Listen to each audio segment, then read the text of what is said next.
thank you for joining me. Wale, can you just introduce yourself and tell me what you do?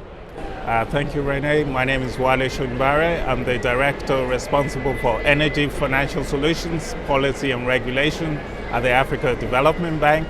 So basically, I look at the enabling environment for attracting private sector investments into the energy sector in Africa.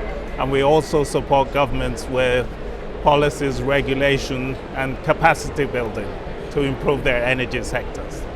Talking about this energy sector, why is this COP27 important? The COP27 is very important because it's Africa's COP. And we have to project Africa's voice, we have to project Africa's issues. Despite contributing less than 3% to global emissions, Africa suffers a disproportionate impact of climate change.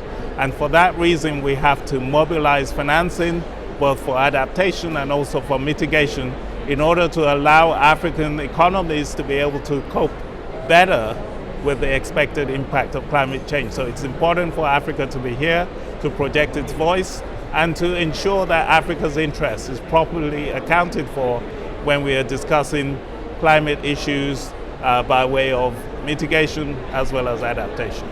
Talking about mitigation and adaptation, the voice of Africa hasn't been heard before. Why do you expect that this time we will be listened? Well, Africa represents the solution to the world's energy transition. A lot of the minerals required for energy transition are found in Africa.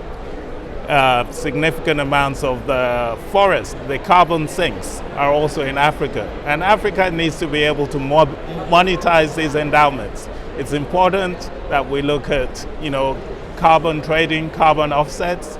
We have to encourage African countries to protect their forests.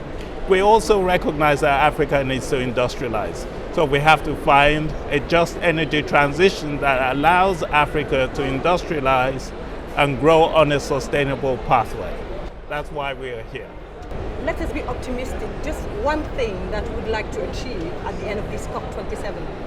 One thing, well, I'll talk about two things. First of all, we have to look at the innovative financial solutions. We have a gathering roundtable working with the London Stock Exchange as well as Egyptian stock exchanges, bringing in sophisticated financial instruments, developing local capital markets to be able to attract more investment.